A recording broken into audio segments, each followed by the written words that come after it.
Welcome to UticaTV Overtime. I'm James Brown. And I'm Corinne Bush. Before we get started, we would like to thank Spectrum for their fast internet service and for helping make UticaTV Overtime possible. To sign up for Spectrum internet or mobile service, please call 1-800-831-1547 or use the QR code shown.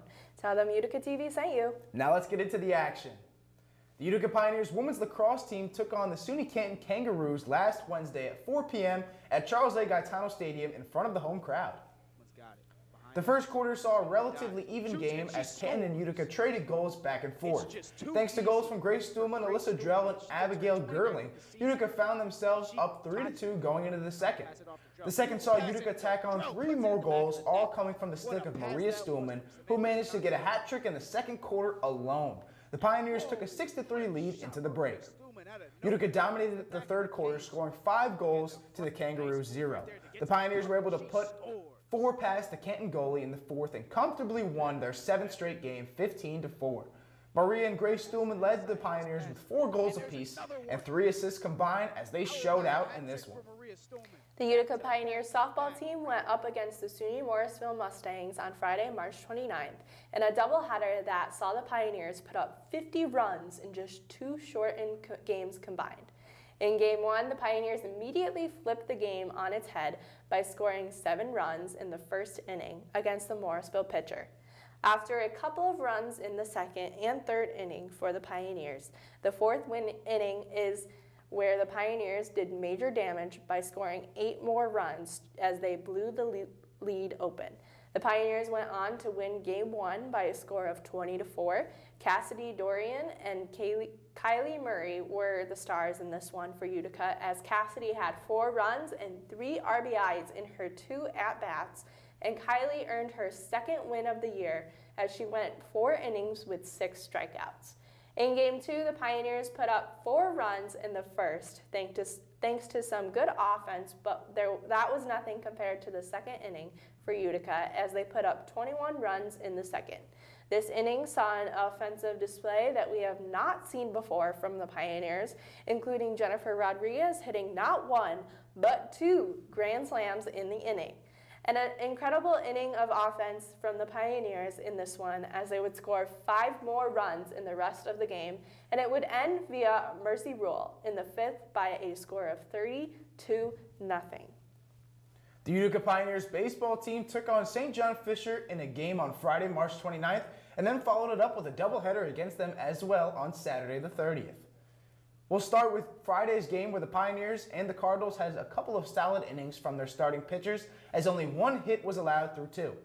Both teams traded runs in the third, and St. John Fisher added another in the fourth, but it was the 5th inning where the Cardinals showed their offensive prowess and had 4 runs cross the plate to make it 9-1. The Pioneers got a couple of runs back, but it was a little too late, and after a grand slam from St. John Fisher in the 8th, they would go on to defeat Utica 15-5.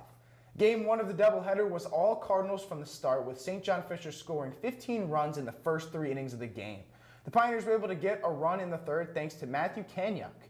In the bottom of the third, Dominic Talarino made his collegiate debut for the Pioneers and threw 4 scoreless innings and only allowed 1 hit. The Pioneers will go on to lose this one 19-1 in a 7-inning game that the Cardinals dominated in. Game 2 of the doubleheader was one that saw great success from the Utica offense, specifically in the 3rd inning.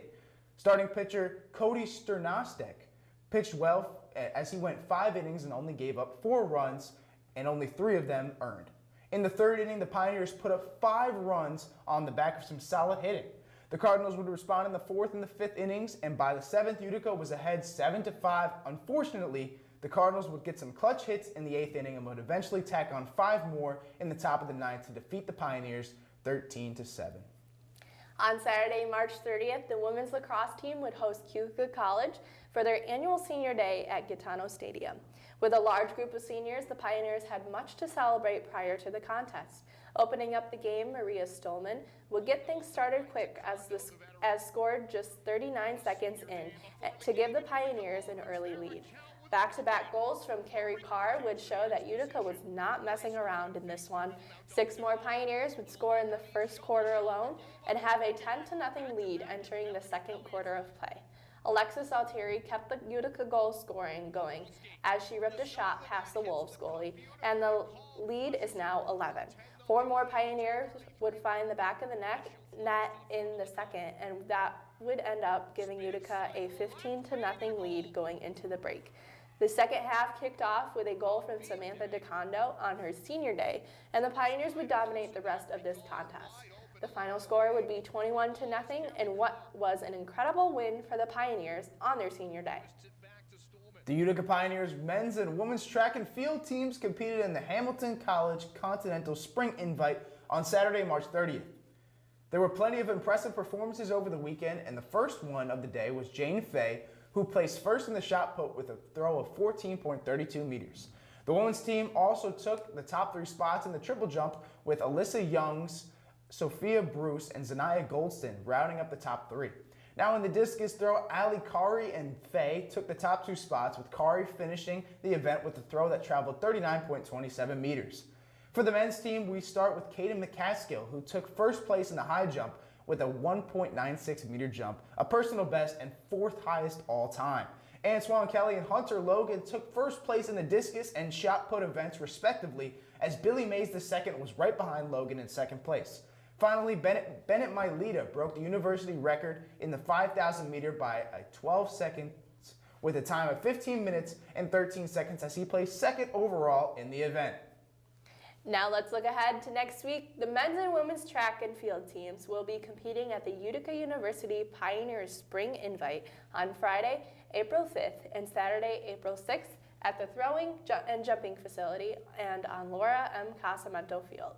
On Friday, the only team that would be competing will be the javelin team, and then on Saturday, the rest of the events will be held. The softball team will be back in action at Greenman Field on Saturday, April 6th when they host Keokuk College. The Pioneers dominated in their home opener versus SUNY Morrisville, outscoring the Mustangs 50-4 in the series, and they will look to extend that home dominance versus the Wolves. This will be a doubleheader with the Game 1 beginning at 1 p.m. and Game 2 is set to start at 3 p.m. So make sure to come out to Greenman Softball Field across campus to support your Pioneers. The Utica Pioneers men's lacrosse team will go up against the Alfred University Saxons on Saturday, April 6th at Charles A. Gaetano Stadium. The last 5 matchups have gone in favor of the Saxons, as the Pioneers will hope to break that streak and get another W in the win column in front of the home crowd. The softball team will come right back on Sunday, April 7th to play Elmira College in another doubleheader. This is the second doubleheader in a 6-game homestand for the Pioneers as they enter Empire 8 Conference play. With the E8 playoffs on the horizon, the series versus Soaring Eagles will be crucial. The first pitch for Game 1 is set for 1 p.m. with the second game following at 3 p.m. And that's all the Utica sports we have for you this week. Be sure to follow us on social media at UticaUTV on Instagram and visit our website at UticaUTV.org. Thank you all so much for watching, and always remember to Fear the moose.